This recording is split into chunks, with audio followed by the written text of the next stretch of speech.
మానవ మాతృరాలివి నువ్వు ఎలా ఊహించదు బాలిక అని గుప్తా గారు అంటే అప్పుడే ఉరుములు మెరుపులు ఆకాశంలో ఏదో అద్భుతం జరుగుతున్నట్లుగా మనకి చూపిస్తూ ఉంటారు. ఏం జరుగుతోంది గుప్తా గారు అని ఆరు ప్రశ్నిస్తూ ఉంటే ఒక సంగమం, ఒక జననం కలిసి ఒక కథనం మొదలవుతోంది అని గుప్తా గారు చెప్తారు. అమర్ గదిలో కూర్చొని బాగీ కోసం వెయిట్ చేస్తూ ఉంటారు. "ఎక్కడికి వెళ్ళిపోయావు బాగీ? నీకోసమే వెయిట్ చేస్తున్నాను" అని అమర్ అంటాడు. "మీరింకా బయలుదేరి వెళ్ళలేదా?" అని బాగీ అంటుంది. "నీకు చెప్పకుండా నేను ఎలా వెళ్తాను బాగీ? అందుకే నీకోసమే ఆగిపోయాను" అని అమర్ అంటే, "ఆ! సరేలెండి. మీరు పార్టీకి వెళ్తున్నారు కదా! ఒక్కరే వెళ్తున్నారు. నేను రావటం లేదు కదా! మీరు ఒంటరిగా వెళ్తున్నారు కాబట్టి చాలా జాగ్రత్తగా ఉండండి. ఎక్కువగా డ్రింక్ చేయకండి. వచ్చేటప్పుడు మీకే మీరు డ్రైవ్ చేసుకొని రాకండి. ఎందుకంటే మీరు తాగి ఉంటారు కదా!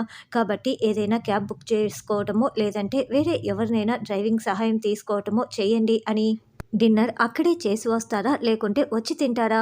ఒకవేళ వచ్చి తింటానంటే మీకోసం నేను కూడా వెయిట్ చేస్తూ ఉంటాను. ఇంకా అని బాగీ గడగడ మాట్లాడేస్తూ ఉంటే, "బాగీ ఆగు! నువ్వు కూడా వస్తావా?" అని అమర్ పిలుస్తూ ఉంటాడు. "మీరు నన్ను పిలిచారా? రమ్మని పిలవలేదు కదా!" అని బాగీ అంటే, "అంటే అది ఆఫీసర్స్ పార్టీ. అది ఆల్కహాల్ పార్టీ. నీకు ఇష్టం ఉండదేమోనని నేను పిలవలేదు" అని అమర్ అంటే, "మీరు నాకు చెప్పకుండానే నేను ఇష్టం లేదని మీకు చెప్పానా?" అని బాగీ అంటే, "అంటే అక్కడ అందరూ ఆఫీసర్స్ భార్యలు వైన్ తీసుకుంటారు" అని అమర్ చెప్తాడు. "నేను కూల్ డ్రింక్ తీసుకుంటాను అంతే కదా!" అని బాగీ అంటోంది. "సరే అయితే నీ ఇష్టం, వెళ్ళి రెడీ అవ్వు, త్వరగా రెడీ అవ్వు" అని అమర్ అంటాడు. త్వరగా అంటే కుదరదండి. ఎందుకంటే మీరు సూటు బూటు వేసుకొని ఇలా రెడీ అయిపోయారు. నేను శారీ కట్టుకోవాలి, ఆర్నమెంట్స్ వేసుకోవాలి అని బాగీ చెప్తుంటే, బాగీ ఈ సూటు నువ్వు కొనిచ్చిందే బాగుందా అని అమర్ అనడంతో, చాలా బాగున్నారు, ముద్దొస్తున్నారండి అని బాగీ అమర్ బుగ్గల్ని పట్టి లాగేస్తూ ఉంటుంది. సరే బాగీ, నేను హాల్‌లో వెయిట్ చేస్తూ ఉంటాను. నువ్వు త్వరగా రెడీ అయ్యిరా అని అమర్ వెళ్తాడు. "అక్క, నువ్వు చెప్పిన ప్లాన్ బాగా వర్కౌట్ అయ్యింది" అని బాగీ ఒక వైట్ శారీని ఆర్నమెంట్స్‌ని తీసుకొని గెంతులు వేస్తూ రెడీ అవుతూ ఉంటుంది.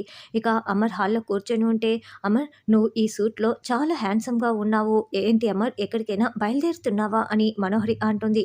"అవును, పార్టీకి వెళ్తున్నాను" అని అమర్ అంటే, "నువ్వు ఒక్కడివేనా అమర్?" అని మనోహరి అంటుంది.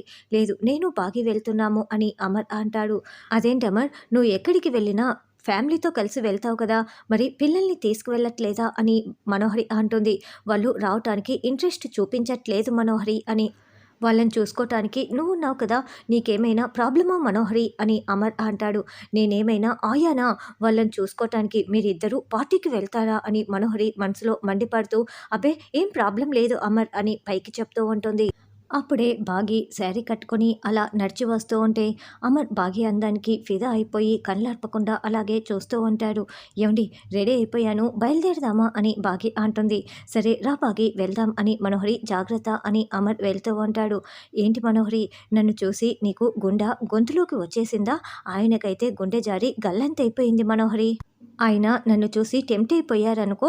అయినా నీది అసూయ, ఆయనదేమో ప్రేమ అన్నట్లు మేము ఎక్కడికి వెళ్తున్నామో నీకు తెలీదు కదా మనోహరి. మేము పార్టీకి వెళ్తున్నాము. నువ్వు మాత్రం ఇంట్లోనే ఉండు, పండగ చేసుకో, ఎంజాయ్ యువర్ సెల్ఫ్" అని బాగీ చెప్తుంటే మనోహరి కోపంతో రగిలిపోతూ చూస్తూ ఉంటుంది. "నేను వెళ్తున్నాను మనోహరి" అని బాగీ వెళ్తూ ఉంటే, "నిన్ను" అంటూ మనోహరి చేతులు పెడుతూ ఉంటుంది. వెనక్కి తిరిగిన బాగీ, "ఏంటి మనోహరి, నాతో ఏదైనా చెప్పాలనుకుంటున్నావా?" "ఓ ఏమీ లేదా?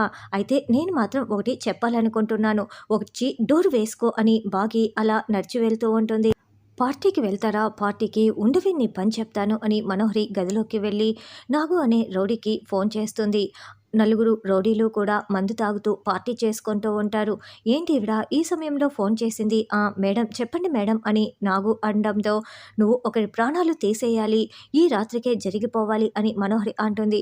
"మేడం, ఈ రాత్రికేనా? మేము ఆల్రెడీ ఫుల్ పార్టీ మూడ్‌లో ఉన్నాం మేడం. బాగా తాగేశాము. ఒకరిని చంపబోయి ఇంకొకరిని చంపితే మళ్ళీ మీకే ప్రాబ్లం మేడం. కాబట్టి రేపు ఉదయాన్నే ఫోన్ చేయండి" అని నాగు అంటాడు. "లేదు, ఈ రాత్రికే దాని ప్రాణాలు పోవాలి. నేను మీకు పేమెంట్ కూడా ఇస్తాను కదా! మరి ఆ డబ్బులతో మళ్ళీ నువ్వు పార్టీ చేసుకో. అంతేకానీ ఈ రాత్రికే మర్డర్ జరిగిపోవాలి" అని మనోహరి చెప్పడంతో, "సరే మేడం, ఫోటోలు పంపించండి. పని పూర్తయిన తర్వాత ఫోన్ చేస్తాను" అని నాగు అంటాడు. "ఎట్టి పరిస్థితుల్లో మిస్ అవ్వకూడదు" అని మనోహరి అంటే, "మీరు చెప్పింది ఎప్పుడైనా నేను మిస్ చేశానా మేడం? లేదు కదా! కాబట్టి తప్పకుండా జరిగిపోతుంది" అని, "రేయ్, పని పడింది, పదరా వెళ్దాం" అని నాగు చెప్తూ ఉంటాడు. తర్వాత అమర్ బాగి పార్టీ దగ్గరికి వస్తూ ఉండటంతో అప్పుడే మేజర్ సార్ అటెన్షన్ ఎవరిబడి అదిగో మన హీరో వచ్చేస్తున్నాడు అని చెప్పటంతో అందరూ బాగి అమర్కి క్లాప్స్ కొడుతూ ఘన స్వాగతం పలుకుతూ ఉంటారు. మీరు రాకముందే పార్టీ మొదలు పెట్టేశాము. సారీ అమరేంద్ర అని మేజర్ చెప్పటంతో పర్వాలేదు సార్, యాక్చువల్లీ మాదే లేట్ అయింది. నా భార్య బాగిని కూడా తీసుకొచ్చాను. బాగి మేజర్ సార్ తన వైఫ్ విశాల అని అమర్ పరిచయం చేస్తూ ఉంటారు. హాయ్ అంటూ విశాల, బాగి ఇద్దరు ఒకరికి ఒకరు షేక్ హ్యాండ్ ఇచ్చుకుంటారు. మీరు చాలా క్యూట్‌గా ఉన్నారు. మీ ఇద్దరిది జోడీ బెస్ట్ కపుల్.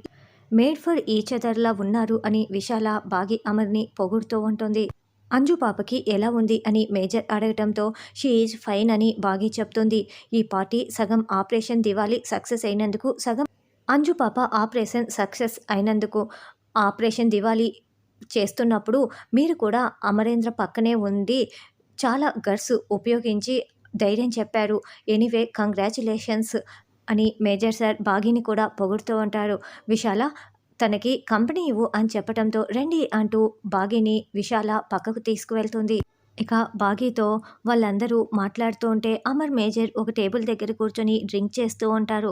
బాగీ అయితే అమర్ వైపు చూస్తూ ఉంటుంది. నేనేదో ఆయనతో కలిసి స్పెండ్ చేద్దామని వస్తే వీళ్ళు నాకు ఇలా తగులుకున్నారేంటి అని వాళ్ళతో నవ్వుతూ మాట్లాడుతూ అమర్ వైపు మధ్య మధ్యలో చూస్తూ ఉంటుంది. తర్వాత రౌడీలు ఆ పార్టీ దగ్గరికి వచ్చి మేడం మేము ఇక్కడికి వచ్చేసాం, లోపలికి వెళ్ళి వేసేసి రమ్మంటారా అని నాగు చెప్పడంతో రే అది మిలిటరీ పార్టీరా, మీరు కనుక లోపలికి వెళ్ళారంటే పిట్టల్ని కాల్చినట్లు వాళ్ళు మిమ్మల్ని కాల్చి పడేస్తారు. వాళ్ళు బయటికి వచ్చే వరకు వెయిట్ చేయండి, బయటికి వచ్చిన తర్వాత వేసేయండి అని మనోహరి అనడంతో సరే మేడం వాళ్ళు బయటికి వచ్చిన తర్వాత మీకు ఫోన్ చేస్తాము, అప్పుడు కన్ఫర్మ్ చేయండి అని నాగు ఫోన్ పెట్టేస్తాడు. ఏంటి బాగి, అరుంధతి మాకు ఎప్పటినుంచో తెలుసు, నువ్వు ఇప్పుడే మాకు పరిచయమయ్యావు అని అమరేంద్ర అరుంధతిని చాలా బాగా చూసుకునేవాడు తెలుసా అని మేజర్ భార్య విశాల చెప్తూ ఉంటుంది.